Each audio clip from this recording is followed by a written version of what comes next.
안녕하세요. 요한일서 2장 진도를 좀 쭉 나가려 했는데 조금 더 봐야 되겠습니다. 3절로 6절까지 다 같이 읽겠습니다. 3절부터 6절까지 시작. 우리가 그의 계명을 지키면 이로써 우리가 그를 아는 줄 알 것이요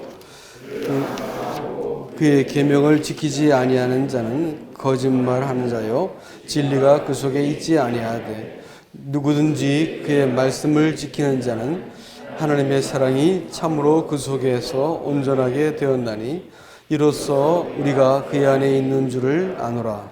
그의 안에 산다고 하는 자는 그가 행하시는 대로 자기도 행할지니라. 이 요한일서에 나타나는 그 참된 그리스도인의 그 표지가 있습니다. 일단 그 드러나는 네 가지가 외적으로 드러나는 네 가지가 있습니다. 뭐냐면 1절부터 4절까지에 이 생명은 우리가 보고 듣고 만진 것이다. 또 이 생명과 더불어 사귐을 너희한테 전한다 이렇게 했습니다. 이건 무슨 뜻이냐면 그리스도인들이 예수 그리스도에 대한 명백한 외적인 고백이 있지 않으면 참된 신앙을 가질 수 없다는 것을 말하고 있습니다. 하나님의 생명이 육신을 입고 사람에게 찾아오신 것입니다. 신앙생활은 사람의 의지에 달려있지 않고 결심에 있지도 않습니다. 또 좋은 훈련과 성경 지식에 있지도 않습니다. 신앙생활을 가능하게 만드는 유일한 근거, 그것은 하나님의 생명입니다. 말씀이 육신이 되어서 하나님이 사람의 몸을 입고 사람과 함께 거하게 되지 않는다고 할 것 같으면 그 어떤 좋은 말씀, 좋은 성전, 좋은 율법, 좋은 전통, 좋은 가문 다 동원해도 구약의 사람들이 실패해버렸습니다. 마찬가지로 오늘날도 그리스도인들이 아무리 좋은 교회를 다니고 좋은 교회가 뭔지 모르겠지만 좋은 교회를 다니고 성경 말씀을 많이 알고 또 영적인 체험이 많다 한들 그 사람을 붙들어 세울 수 있는 힘이 그것으로는 어느 정도만 가능하지, 사람이 위기를 만날 것 같으면 그것은 아무 부질없는, 시험 앞에서는 아무 쓸데없는 것 같은 것이라는 것을 알게 됩니다.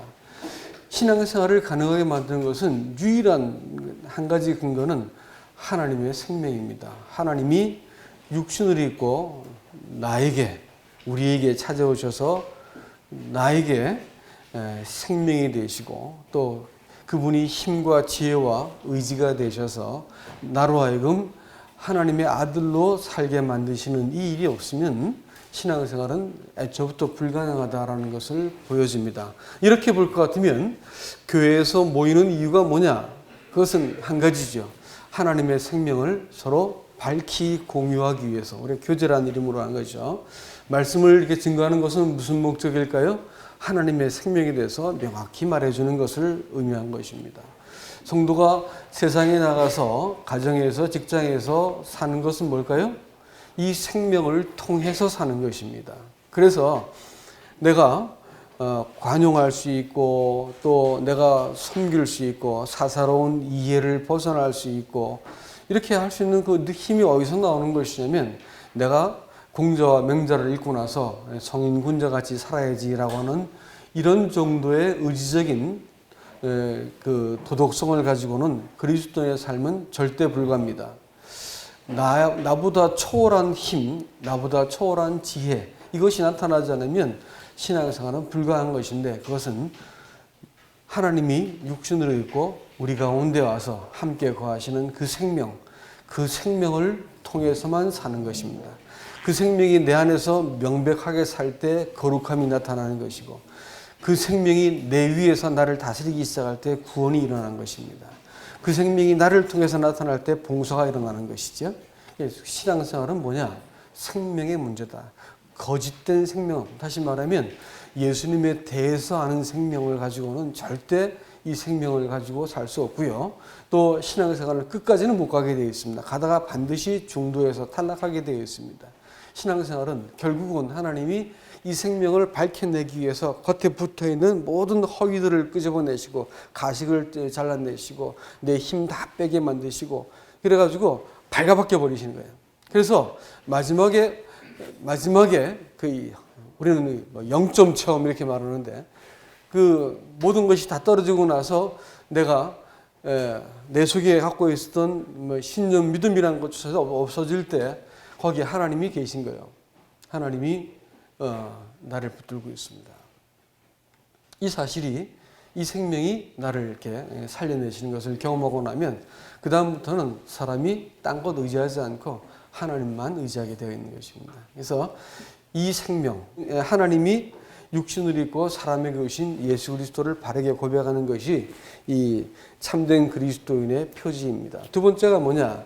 죄에 대해서 바른 고백을 할 수 있어야 된다고 1장 5절부터 2장 2절까지 말하고 있습니다. 그래서 죄성에 대해서 바르게 말하지 않으면 우리는 우리가 스스로를 속이는 자가 됩니다.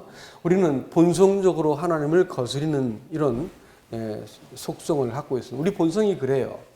독립적이고 또 하나님에 대해서 자기의 뜻을 이렇게 내세우고 또 자기를 위해서라면 얼마든지 거짓말과 폭력을 불사할 수 있고 이럴 수 있는 이 본성을 갖고 있다고 하는 사실입니다. 이 깨어진 본성을 하나님께서 이 하나님을 대적했던 본성을 바로잡기 위해서 하나님은 이 성경의 긴 역사를 쓰면서 사람의 실패를 확증하셔야만 됐습니다. 그렇기 때문에 사람이 하나님 앞에 설 때 나 죄 없다라는 것을 전제로 설 것 같으면 신앙생활이 무지하게 꼬입니다. 뭐냐면 어떤 문제를 딱 만났을 때 우리 문제라는 것은 달고 사는 거 아닌가요? 갑자기 시부모가 시어머니가 미워지기 시작하고 며느리가 믿고 또 남편이 괘씸하고 이러면서 이제 관계에 어떤 문제가 생기고 어떤 상황들이 꼬이기 시작하고 어렵지 않습니까? 이럴 때 이제 저 사람이 틀렸어라는 것을 내가 이 문제를 갖고 있는 한 문제는 절대로 실마리가 없어요. 답이 안 보이게 됩니다. 저 인간이 죽어야 되는 거야. 실마리가 절대 없습니다. 근데 그 문제를 어디서 찾냐면 성도들은 실마리를 자기 안에서 찾습니다. 하나님이 왜 저 사람을 주었을까? 왜 이 문제가 벌어졌을까 할 때 하나님이 나를 하나님의 아들같이 살게 하도록 하기 위해서 내 안에 있는 그 숨겨진 자존심, 명예, 또 내 이익, 내 입장, 내 얼굴 이런 것들을 가지고 내가 집착하고 있는 부분이 있다는 것을 성경이 보여주세요. 그래서 이게 내가 지금 이 점이 잘못되었구나 하는 것을 딱 인식시킬 때까지 계속해서 그 사람은 떠나지 않고 내 옆에서 이렇게 엑스트라 같이 내 인생의 그 무대에서 나를 괴롭히는 거예요. 내가 이 문제가 지금 나한테 있구나라는 것을 딱 이해하기 시작할 때 어느새 그 사람은 싹 사라져 버립니다.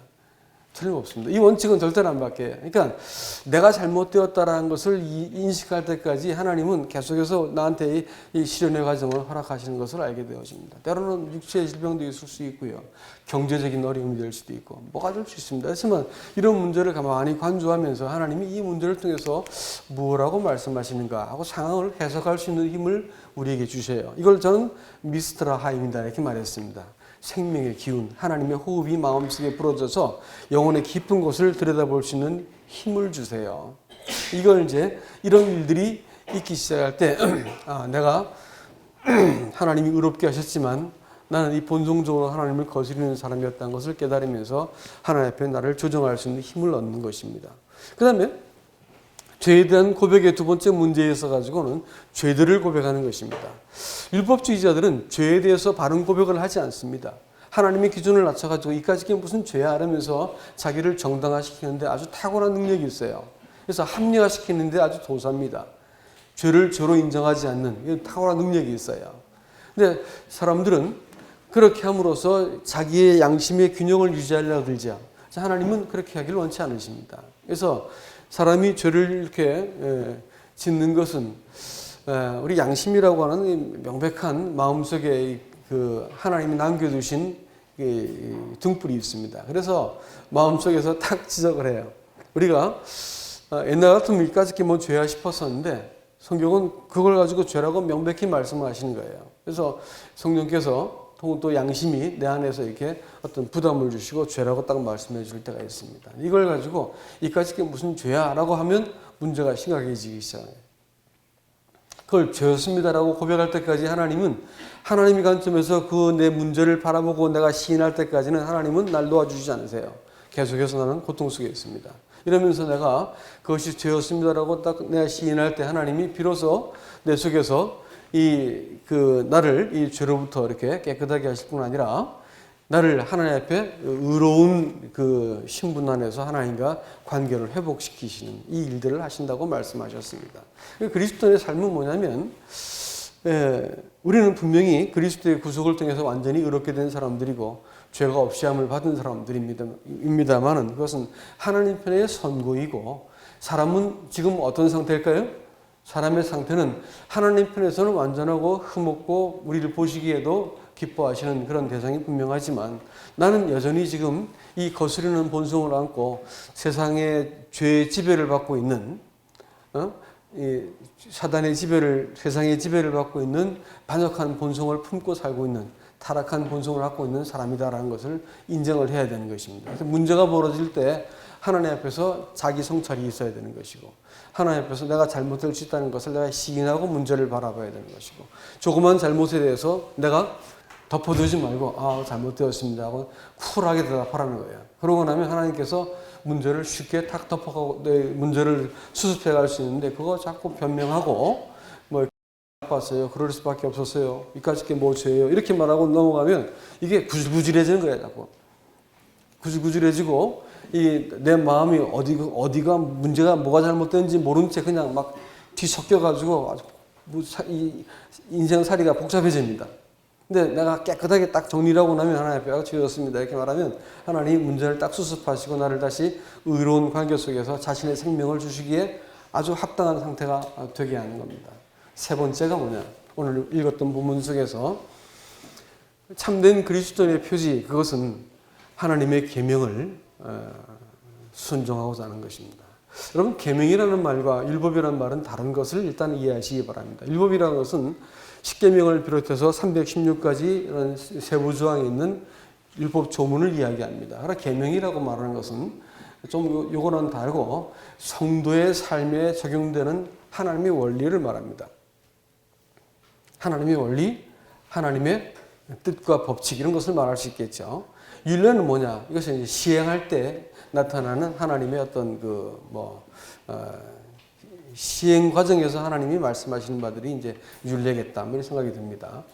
근데 이 계명이라고 하는 그것을 하나님은 절대로 포기하지 않으시죠. 왜냐하면 하나님이 천지를 창조할 때 말씀으로 천지를 창조하셨기 때문에 이 사람이 하나님의 그 말씀과 뜻, 진리와 질서를 사람이 거스르고 나도 법이고 질서고 내 뜻과 내 입장을 가지고 인생을 살겠다 이런 게 죄가 되었기 때문에 이 사람이 회복이 되는 과정도 정확하게 이 과정을 거슬러 가야 됩니다. 다시 말하면 이 사람이 하나님의 뜻과 질서와 권위에 대해서 내가 따르겠습니다라고 하는 마음의 자발적인 순종이 생기기 전까지는 사실은 우리는 좀처럼 하나님의 계명에 대해서 순종하지 않으려는 마음이 있습니다. 이것이 이제 중요한 사람 안에 있는 내적인 문제죠. 그래서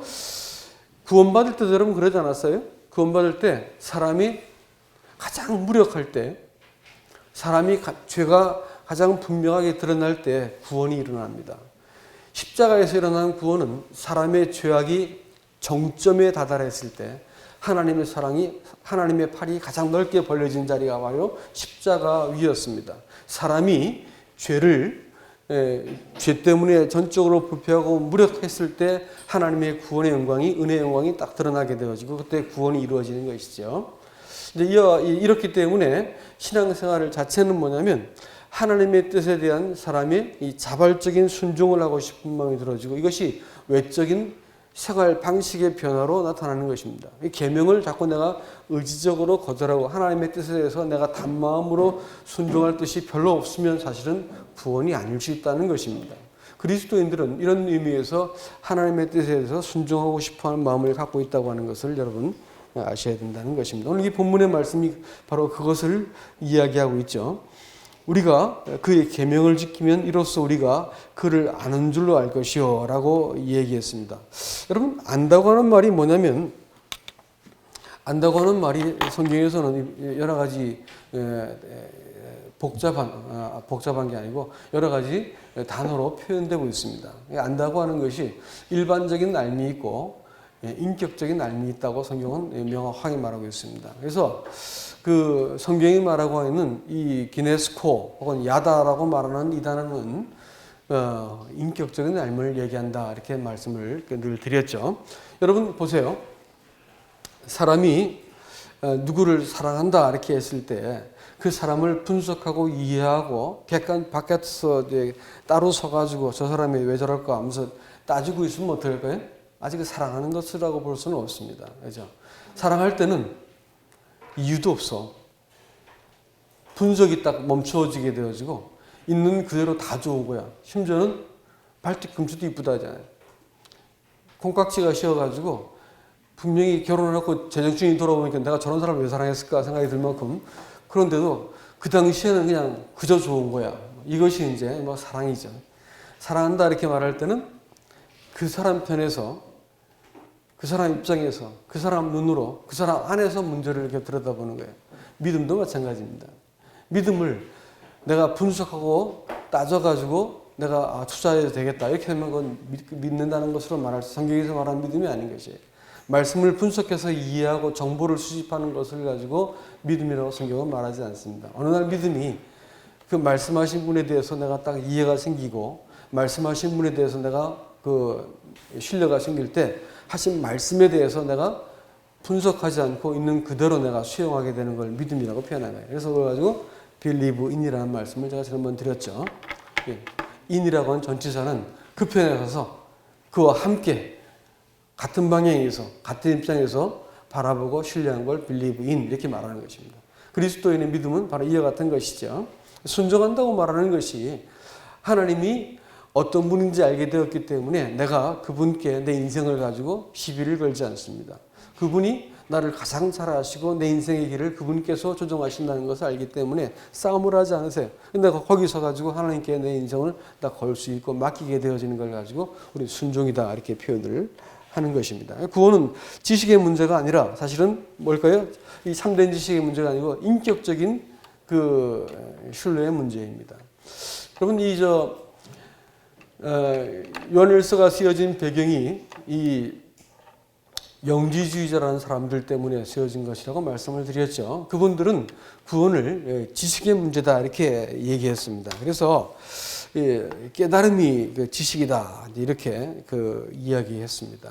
그래서 이제 어떤 구체적인 그 신에 대한 이해가 생기고 깨달음이 생기면 그것이 구원이다 이렇게 이제 믿었었고 이런 나쁜 신앙적인 경향이 오늘날 기독교에도 이렇게 있는 것을 봅니다. 사실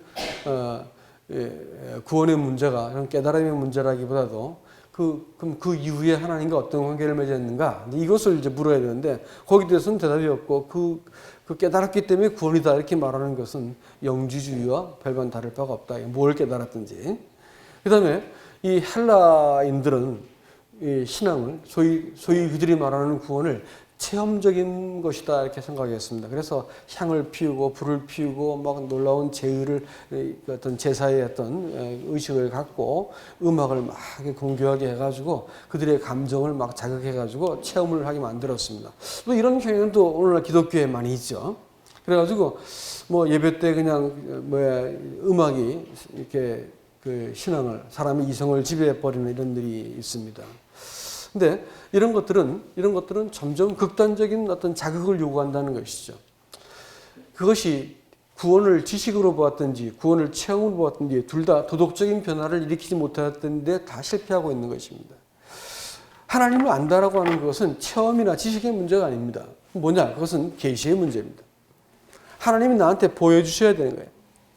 하나님이 누군지를 나한테 보여주셔야만 내가 알 수 있는 것이지 내가 그걸 체험하고 분석해서 이해할 수 있는, 이해해서 아는 것이 아니라는 것입니다.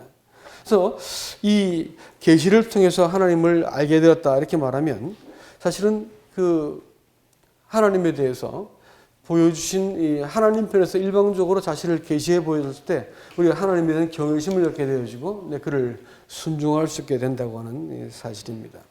그러니까 이제 이 안다라고 말하는 것은 하나님의 마음을 알고 관계가 이제 시작되고 나면 하나님이 원하신 대로 사람이 살고 싶어지는 그런 이제 마음을 갖게 되는 것이 사실은 영생이다 이렇게 얘기할 수가 있겠습니다. 여러분 사실 나 구원받았다 혹은 나 깨달았다 나는 예수님이 내 안에 계시다 이런 말은 할 수가 하기가 쉽습니다. 사실은. 그러나 어려운 건 뭘까요? 어려운 것은 그것을 바깥으로 이렇게 증명해서 나타내 보이는 것은 쉬운 게 아닙니다. 어떻게 그것을 이제 우리가 증명할 수 있겠는가라는 것입니다. 예, 성경은 지금 그것을 너희가 이게 계명을 지킴으로 그것이 나타난다 이렇게 표현을 하고 있습니다. 성경을 자세히 볼 것 같으면 여기가 3절부터 이렇게 되어 있죠.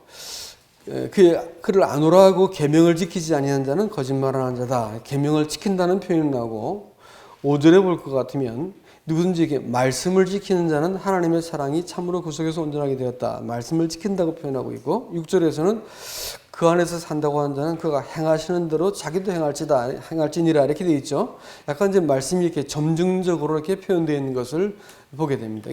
이건 정확하게 이제 성숙의 과정이죠.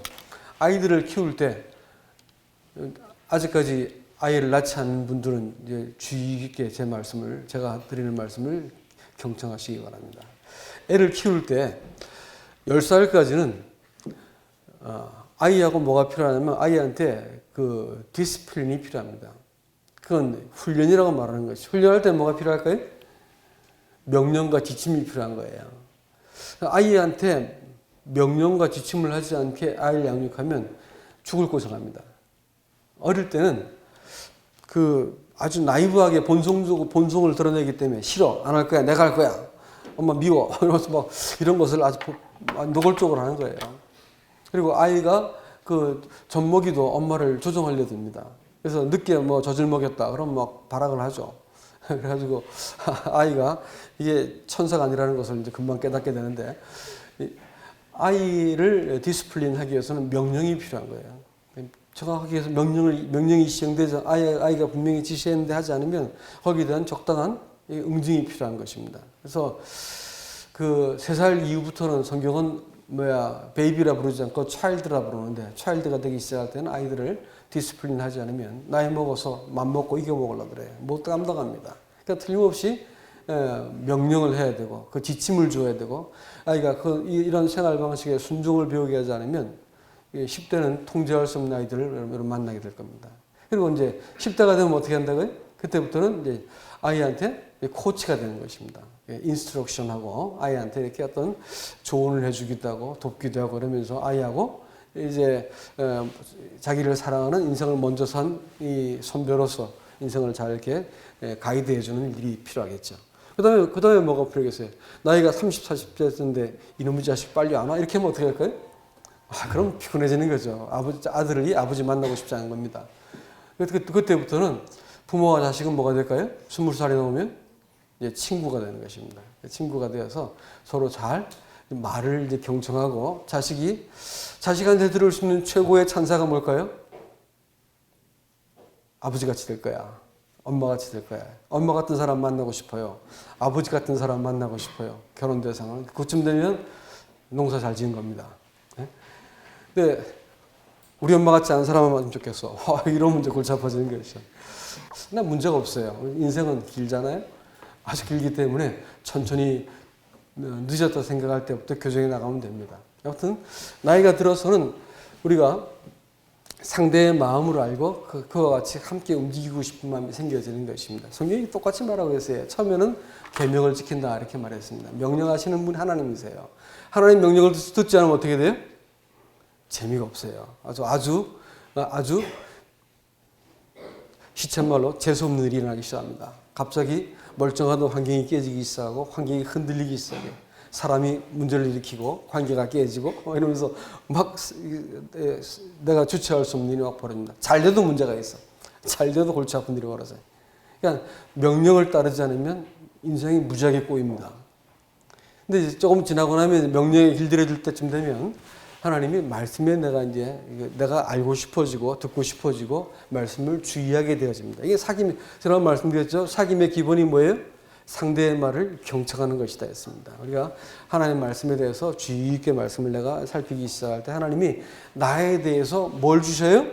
자기의 생명을 나누어 주시는 그 코이노니아, 사귐을 시작하시는 거예요. 아까 초대에 말씀드렸죠. 신앙생활은 하나님의 생명이 공급됨으로 살아가는 것인데 이 사귐이 끊어지면 어떻게 돼요? 볼 것도 없이 신앙생활은 뒤죽박죽이 되는 것입니다. 그러니까 이 생명이 나한테 공급되기 위해서는 어떻게 해야 돼요? 경청하는 것을 잘 해야 돼요. 말씀을 잘 주의 있게 들어야 되는 거예요. 주의 있게 말씀을 살펴야 되는 거예요. 말씀을 정보로서 보는 게 아니고 뭐라고 보는 거예요? 말씀하신 분을 보는 거예요. 성경을 볼 때 말씀하신 분을 주목하지 않고 성경을 보면 참 재미없는 책입니다. 근데 말씀하신 분을 내가 주목하고 성경을 보기 시작하면 놀라운 책이에요. 심지어는 구약을 보는데 마음이 막 흥분이 되는 거예요. 하나님 이런 분이셨구나 이렇게 생각이 들면서 구약도 무지하게 재밌습니다. 그러니까 이게 아까 이제 그런 말씀드렸는데 십계명을 딱 보는데 글쎄 나 외에 다른 신을 섬기지 말라. 이게 까다로운 조건문과 명령을 알았는데 하나님이 내가 너 사랑해. 나는 너밖에 없어. 너도 내가 그런 존재이길 원해. 라고 말씀하시는 거 들리는 거예요. 성경이 그렇게 보이더라고요. 십계명이 그렇게 보이는 거야. 하나님이 나에 대해서 그와 같은 마음을 가지고 대면하고 있다는 것을 알게 되는 것입니다. 여러분, 이 말씀을 우리가 하신 분을 염두에 두고 성경을 보는 것은 굉장히 중요합니다. 기도도 마찬가지입니다. 기도하는데 오늘 하고 있는 말씀이 순식간에 준비된 거란 것은 여러분 믿으시겠습니까? 물론 이제 그 뒤에 말씀을 잘 이렇게 조정하는 것은 시간이 많이 걸렸지만 계시같이 말씀이 딱 정리가 된 것은 순식간이었어요. 그날 아침에 마음이 이제 쫓겨서 주님 제가 오늘 말씀을 준비하려고 하는데 제게 좀 지각을 주십시오라고 이제 기도를 밥 먹는데 기도를 했어요. 근데 거짓말같이 그날 또 일이 많았었는데 거짓말같이 말씀이 딱 준비되어서 하는데 마음이 아주 룰루랄라였습니다. 아주 행복했어요.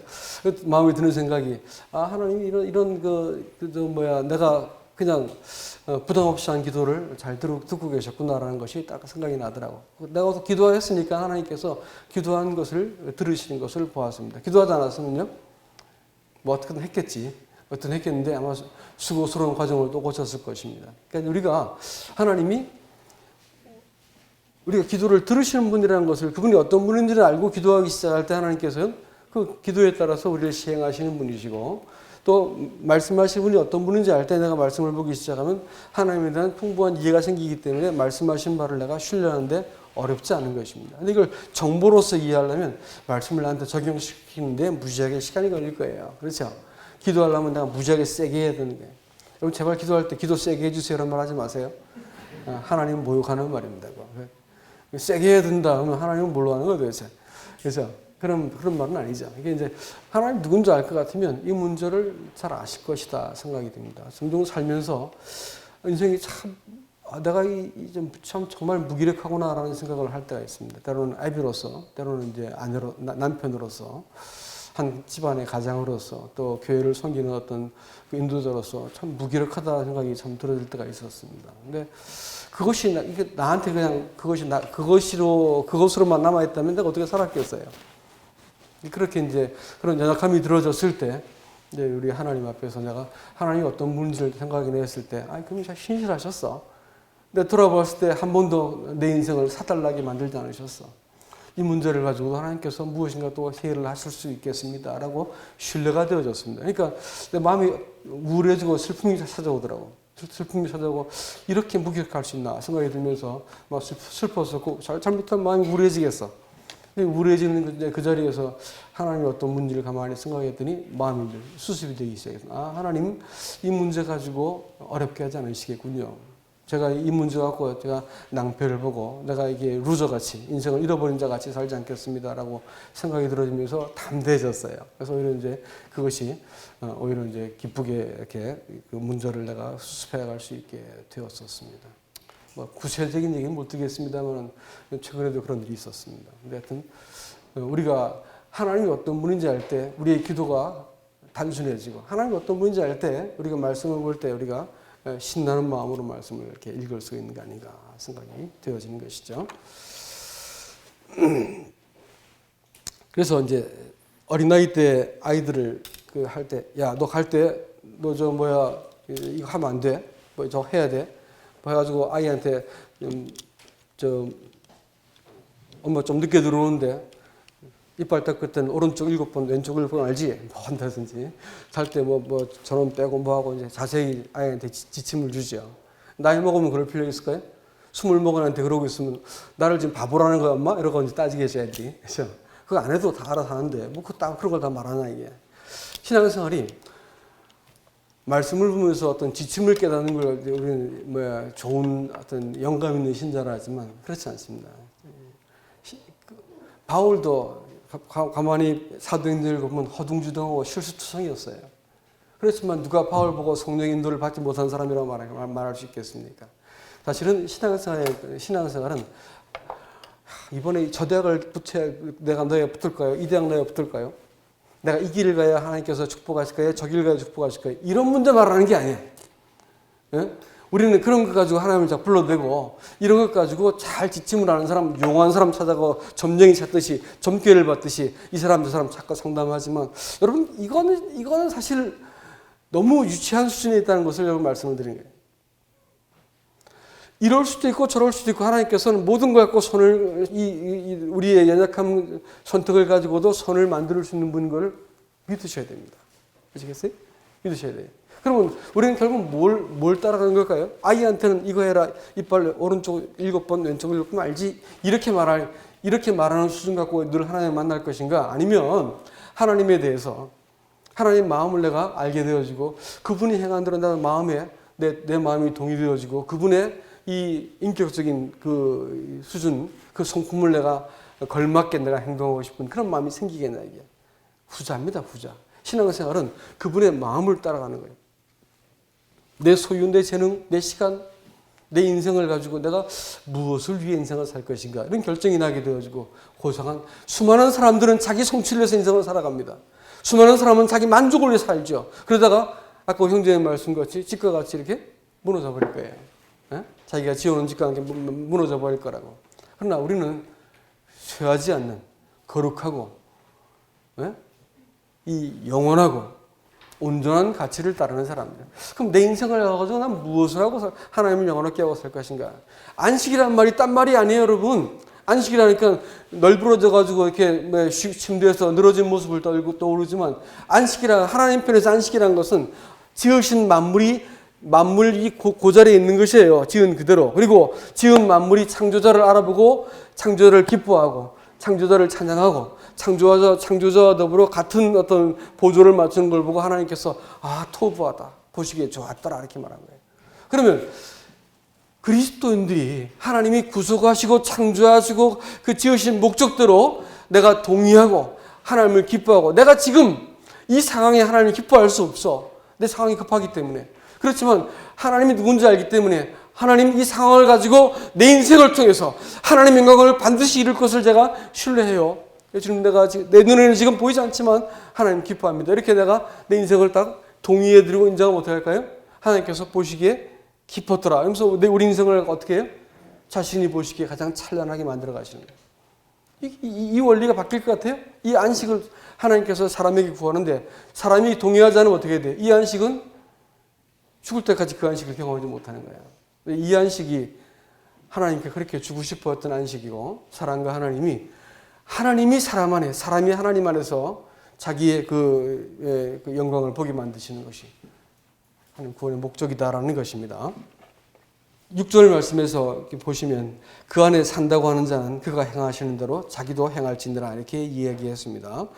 이제 산다고 하는 것은 그 일상의 삶의 패턴을 이제 이야기하는 하는 것입니다. 그리고 그 5절에서 그의 말씀을 지키는 자는 하나님의 사랑이 참으로 그 속에서 온전하게 되었나니 이로써 우리가 그 안에 있는 줄 아노라 이렇게 했죠. 여러분 이 말씀 잘 보시면 사랑이 온전케 되었다.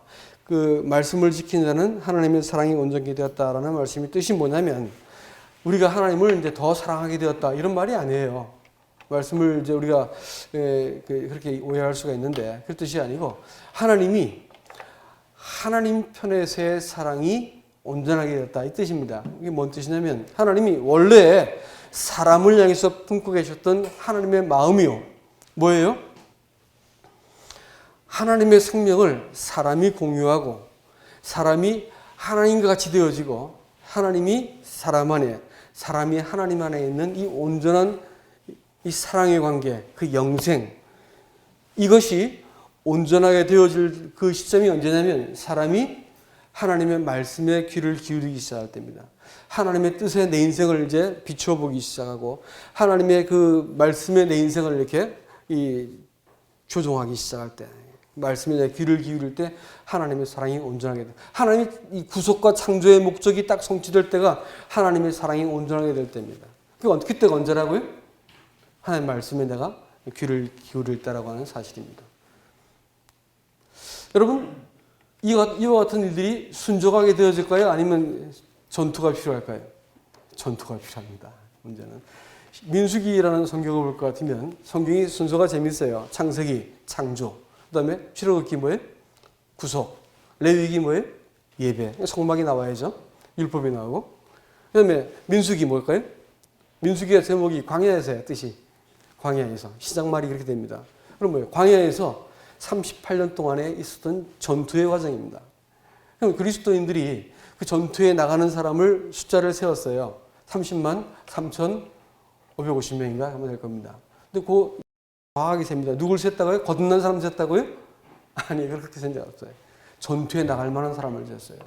하나님이 사람의 머릿수를 세는 것, 그 숫자가 고스란히 넘어가가지고 나중에 들어가는 숫자도 또 그 1세대가 죽고 2세대가 그 다음에 그 가데스 바네에서 가나안 들어가는데 그 숫자가 또 들어갑니다. 이런데 하나님이 애굽에서 나온 사람 숫자, 광야에서 사람 센 숫자, 또 가나안에 들어간 숫자를 다 계산하세요. 누구예요? 전투에 나갈 만한 사람들입니다. 나갈 만한 사람들. 그 다음에 애굽에서 나올 사람들은 성전에 그 속전을 내기 위해서 속전이라는 말을 어떤 분 모르시는 분 계시던데 목숨값이요. 목숨값. 생명을 대신한 우리 죄값, 생명값을 누가 내셨어요? 예수님 내셨어요. 예수님 우리의 뭐가 됐다고요? 속전이 되셨다고 하는 것이에요. 속전이 되신 거예요. 그러니까 이제 성전을 유지하기 위해서 성전의 유지비를 내야 되는데 속전을 사람들이 반세겔씩 냈다고요. 속전. 그래서 그 속전을 계산하기 위해서 애굽에서 나올 때 사람들 숫자를 딱 셌습니다. 30만 3,550명 했어. 근데 그것이 광야에서 레위 지파를 딱 빼고 다시 숫자를 세어도 여전히 동일한 숫자가 세워집니다. 이것이 뭐냐면 이제부터는 이 속전을 낸다고 말하는 것은 생명값이 하나님께 있고 내가 하나님의 집에 의무가 있구나라고 생각을 하고 있는 사람들이 하나님이 세는 사람들의 숫자라는 것입니다. 아시겠어요? 침대 받고 얼굴 안 보는 사람도 말고 내가 하나님의 집에 어떤 의무가 있구나. 그 다음에 내가 내 안에서 하나님의 사랑이 온전하게 되기 위해서 전투를 해야 되는 것을 깨달은 사람들의 숫자가 30만 3,550명이었다. 성경은 말하고 있습니다. 자, 이게 중요한 일입니다. 그리스도의 삶이 구원받았으니 됐다. 나 예배를 알았으니 됐다. 이렇게 말하지 않고 성경은 전투하는 사람들의 숫자를 주목하고 있다는 것을 여러분 기억하시기 바랍니다. 이제 우리 안에서 아시는 바와 같이 육과 영의 싸움은 격렬합니다. 반복하고 있죠. 그래서 문제는 사람 안에 바깥과 내통하는 이 적이 있다고 하는 사실입니다. 육신이라 부르는 것이죠. 이 죄의 세력 아래 있는 타락한 본성을 말합니다. 이 타락한 본성을 내가 제압하는 데는 반드시 전투가 필요하다고 성경은 지금 이야기하고 있는 것입니다. 근데 이 전투는 저절로 되는 것이 아니고 한 가지 길밖에는 길이 없습니다. 그것은 죽이는 것이죠. 십자가 외에는 길이 없습니다. 이걸 죽이지 않으면 그것이 나를 죽이게 되겠습니다. 가나안을 내가 정복하지 않으면 가나안 거민이 우리를 삼키게 되어졌고 마침내 넘어지게 되어 있습니다. 우리 안에 있는 7가지 본성이 있어요. 지난 말씀드렸죠. 7가지 거민들의 뭐 기르게스 족속이라든지 뭐 헷 족속이라든지 이런 것이 사람 안에 있는 여러 가지 본성 속에 있는 추악한 것들을 다 갖고 있습니다. 뭐 교만이라든지 또 우울함이라든지 비열함이라든지 뭐 타락함, 부패함이라든지 이런 가나안 7족속의 이름 속에 정확하게 우리 본성 속에 있는 것이 다 담겨 있어요. 이건 못 이기면 어떻게 돼요? 반드시 그게 우리를 이기게 돼 있어요. 그래서 우리 인생이 날이 갈수록 주님 닮아가야 되는데 추악해지기 시작합니다. 예수 믿어도 얼마든지 추하게 될 수 있어요. 왜냐하면 이게 날 못 이겨 먹으면 나는 거기에 갇혀버리기 때문에 그렇습니다. 그들이 골짜기에서 못 나오게 만들었어요. 산지에 있는 백성들이 골짜기에서 못 벗어나게 만들었다고 신앙생활이 가난한 족속을 못 이겨 먹으면 그것들이 우리를 지배해가지고 우리를 하여금 그 함정에 갇혀있게 만들어 평생 우울하게 평생 죄의 습관을 못 버린 채 평생 말이야 그리스도인들이 약삭빠르게 비열하게 인생을 살게 만드는 것이 뭐냐? 우리 속에 있는 이 타락한 죄의 본성을 내가 이기지 못하면 그러고 살다가 죽는 수밖에 없는 거예요. 주님께서 십자가가 대안이다 이렇게 말했습니다. 근데 사실 우리가 우리를 죽이는 것이 가능한가요? 불가능합니다. 도딱자는 얘기니까 불가능한 얘기고 어떻게 해야 되느냐? 로마서 6장 4절이 우리에게 4절부터 6절에 분명히 말합니다. 그의 죽으심을 본받아 우리가 그와 연합한 자가 되었으면 이렇게 말했습니다. 누가 먼저 죽었어요? 누가 먼저 죽었어요? 예수님이 먼저 죽었어요. 우리 가운데 계신 그분이 먼저 죽었어요. 그래서 그분이 길을 만들어 놨다는 거예요. 그분 길 따라서 너가 죽었다고 네가 시인하면 그것이 네 것으로 된다고 하는 것이에요. 그래서 여기에서는 우리가 명백하게 이것을 시인하고 내가 그 죄로부터 내가 분명한 선언을 할 필요가 있다고 말한 것입니다. 내 속에서 이 만 가지 이유를 가지고 주장하고 있는 죄성이 있잖아요. 그렇죠? 자존심으로 말하자면 이거 얼마나 우리가 명백한 이유겠어요. 저 인간이 뭐 해가지고 이제 자기가 옳다는 것을 얼마든지 말할 수 있습니다. 또 내가 누구에 대해서 이렇게 화를 낼 때도 얼마든지 이유가 있어요. 그 인간이 되먹지 않았기 때문에. 어떤 문제에 대해서도 난 만 가지 이유를 댈 수가 있어. 그렇지만 성경은 뭘 말하고 있어요? 우리가 십자가를 져야 된다고 말하고 그건 우리의 본성을 고발하고 있습니다. 십자가를 지라고 말하고 있는데 네가 질 수 있는 게 아니라 어떻게 하는 거예요? 내가 졌으니 이것은 너의 죽음이고 나의 죽음이고 나의 죽음이 너의 죽음이다. 이게. 그렇기 때문에 네가 죽은 것으로 네가 인정하라 이렇게 얘기하고 있습니다.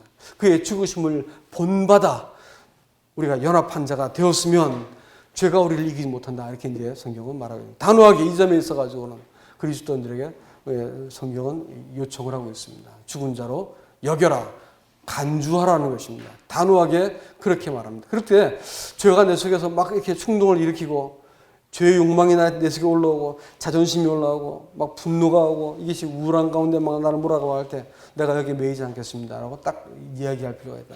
내가 거기서 선언을 딱 하고 내가 이 감정에 휘둘리지 않겠다고 분명히 딱 선언할 것 같으면 여러분 믿어도 됩니다. 하나님께서 분명히 성령을 통해서 우리한테 어떤 일을 행하실 겁니다. 딱 그 감정이 나한테서 이렇게 힘을 잃어버리고 내가 이 그리스도 함께 연합하는 것을 내가 딱 시인할 것 같으면 나한테 암울하던 환경이 더 이상 암울하게 느껴지지 않고 내가 이 감정을 다스리게 되어진 일들이 나타난다라는 것입니다.